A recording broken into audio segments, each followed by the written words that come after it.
سانحہ پیمز میں 14 بچوں کی الناک اموات کو آج تیسرا روز ہے۔ فضا بدستور سوگوار ہے۔ 14 جو بچے ہیں وہ 14 گھرانوں سے تعلق رکھتے تھے۔ 14 گھرانے اجڑ گئے اس المناک سانحے کے نتیجے میں۔ لیکن اس سانحے سے جڑے ایک اور سماجی المیہ کی جانب آج میں حکومت کی، حکمرانوں کی اور جو اسپتال کی انتظامیہ ہے اس کی توجہ دلانا چاہتا ہوں۔ معاملہ یہ ہے کہ جو پیمز اسپتال ہے اسلام آباد کا مرکزی سرکاری اسپتال، کیمرامین اسماعیل مغل دکھا سکیں آپ کو تو یہ اس کا انتہائی نگہداشت یونٹ ہے، MCH اور چلڈرن ہسپتال کے نام سے۔ یونٹ جو ہے جاپان کے تعاون سے 2023 میں بنایا گیا تھا۔ اس یونٹ میں 50 بچوں کو انکیوبیٹرز میں نرسری میں رکھنے کی گنجائش موجود ہے۔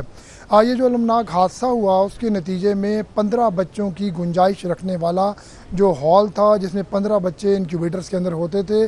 وہ نرسری جو ہے وہ جل کر خاکستر ہوئی، یعنی سسٹم میں سے 50 میں سے جو 15 بچوں کی گنجائش تھی وہ والا ہال نکل گیا اور اب 35 بچوں کی گنجائش رہ گئی ہے۔ پہلے ہی یہ 50 بچوں کی جو گنجائش ہے نرسری میں وہ کم گردانی جا رہی تھی۔ بہت سارے لوگ جو ہیں روزانہ واپس چلے جاتے تھے جن کے کیسز کمپلیکیٹڈ ہوتے تھے، پیچیدہ ہوتے تھے اور پیدائش کے بعد ان کے بچوں کو انکیوبیٹرز کی اور نرسری کی ضرورت ہوتی تھی۔ لیکن اب 15 مزید جو انکیوبیٹرز ہیں ان کی کمی کے بعد صرف 35 رہ گئے ہیں، جس کے بعد اس سماجی المیہ نے جنم لیا ہے کہ لوگ یہاں پر آتے ہیں اور ان کا کیس جو ہے جب محسوس کیا جاتا ہے کہ کمپلیکیٹڈ ہے اور انہیں نرسری کی، انکیوبیٹرز کی ان کے بچے کو ضرورت پڑے گی تو فوری طور پر انہیں مشورہ دیا جاتا ہے کہ وہ پولی کلینک یا راولپنڈی کے بے نظیر بھٹو اسپتال، ہولی فیملی اسپتال یا کسی بھی پرائیویٹ اسپتال کا رخ کر لیں۔ آپ تصور کیجئے کہ خاتون جو اپنی ڈیلیوری کے بالکل لاسٹ مومنٹ پہ ہے، اس کو جب یہاں لایا جاتا ہے اور اس کو یہ مشورہ دیا جاتا ہے تو اس کو در بدر جا کر کسی اور اسپتال کو چوز کرنا کتنا مشکل ہو جاتا ہے۔ یہ مشکل سمجھنا اس صورت میں زیادہ آسان ہوگی جب اس کا جو پروسیجر ہے ہم اس کو جان لیں۔ پروسیجر یہ ہے کہ جب کوئی خاتون کنسیو کرتی ہیں تو اسپتال کی جانب سے باقاعدہ ان کا ایک کارڈ بنایا جاتا ہے اور اس کارڈ کے تحت ہی خواتین جو ہیں وہ گاہے بگاہے اپنا چیک اپ کرواتی رہتی ہیں اور اس کے بعد جب ان کی ڈیلیوری کا ٹائم آتا ہے، نارمل ڈیلیوری ہو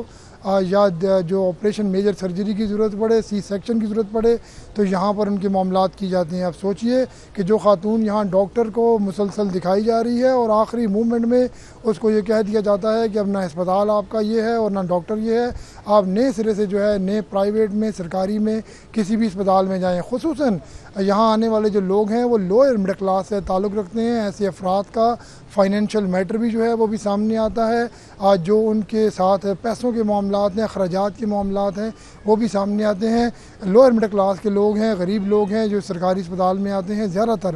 ان کے لیے در بدر ہونا خاتون کی اس کنڈیشن کے ساتھ ایک بہت بڑا سماجی المیہ ہے۔ جو مطالبہ کیا جا رہا ہے وہ یہ کیا جا رہا ہے کہ 14 بچے جن کی المناک اموات ہوئی ہیں ان کی تحقیقات میرٹ پہ کی جائیں اور ان کے ساتھ ساتھ جو یہ گنجائش کم ہو گئی ہے 15 بچوں کی نرسری کی، فوری طور پر اس کو بھی بحال کیا جائے تاکہ جو دیگر سماجی المیہ ہیں، دیگر جو انسانی جانوں کو مسائل کا سامنا کرنا پڑ رہا ہے وہ مسائل سامنے نہ آئیں۔ اب صورتحال یہ ہے کہ یہاں پر یہ سانحے کے بعد سے ایک خوف کا ماحول بھی ہے، ایک اندیکھا خوف بھی ہے۔ جس موضوع پر میں آپ سے بات کر رہا ہوں اس موضوع پر بات کرنے کے لیے اپنے ساتھ گفتگو میں شامل کرنے کے لیے میں نے 10 سے زائد خواتین اور ان کے جو شوہر ہیں ان سے گزارش کی کہ وہ آئیں اور اس موضوع پر بات کریں کہ انہیں جو ہے وہ یہاں اسپتال میں جگہ نہیں دی جا رہی۔ تو انہوں نے معذرت کر لی، انہوں نے کہا کہ یہ تمام چیزیں مانیٹر کی جا رہی ہیں اور آئندہ بھی چونکہ ہمارا واسطہ اسی اسپتال سے پڑنا ہے تو ہم کسی بھی قسم کا جو رسک ہے اسے افورڈ نہیں کر سکتے۔ غریب لوگ ہیں، لوئر مڈل کلاس کے لوگ ہیں، ڈرے ہوئے لوگ ہیں اور کسی بھی قسم کی آواز بلند کرنے سے آ رہی ہیں، آواز بلند کرنا نہیں چاہ رہے ہیں۔ بہرحال جو آواز اٹھانے کی ضرورت ہے وہ یہ ہے کہ فوری طور پر جو تحقیقات ہیں وہ مکمل ہوتی رہیں گی، ذمہ داران کا تعین بھی میرٹ پر ہوتا رہے گا، لیکن یہ جو 15 انکیوبیٹرز پر مشتمل نرسری ہے اسے بحال کیا جائے تاکہ مزید جو سماجی المیہ ہیں وہ جنم نہ لیں اور عوام کو جو سہولت ہے وہ پھر سے حاصل ہو سکے۔